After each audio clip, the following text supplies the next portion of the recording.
Hi everyone and welcome to What's Emily Making. Today I'm going to show you how to make your own skull and ornament topiary. I started with a black plastic urn that I found at Lowe's and I secured a tomato cage in upside down.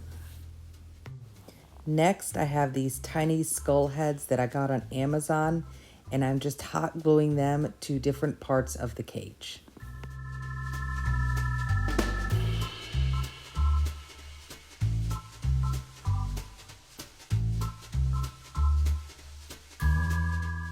Next, I take various ornaments from Michael's and Dollar Tree and I just start to stack them on top of the skulls, building up to the next ring of the tomato cage. I'm also including some faux flowers, which are black roses and dark purple peonies.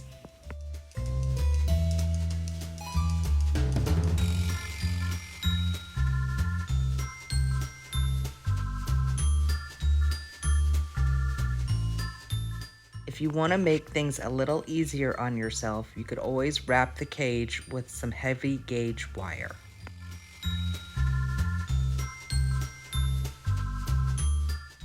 If there are any gaps or spaces in between the ornaments, I take this mesh in orange and black and I ruffle it up to fill in any voids. I like to fill the small gaps in with this green sheet moss. I find that it gives it a more natural and finished look.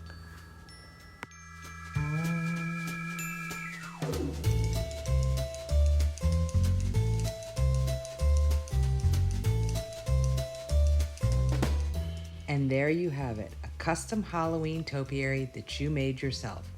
If you want to see more like this, give me a + and follow for more What's Emily Making. Bye, y'all.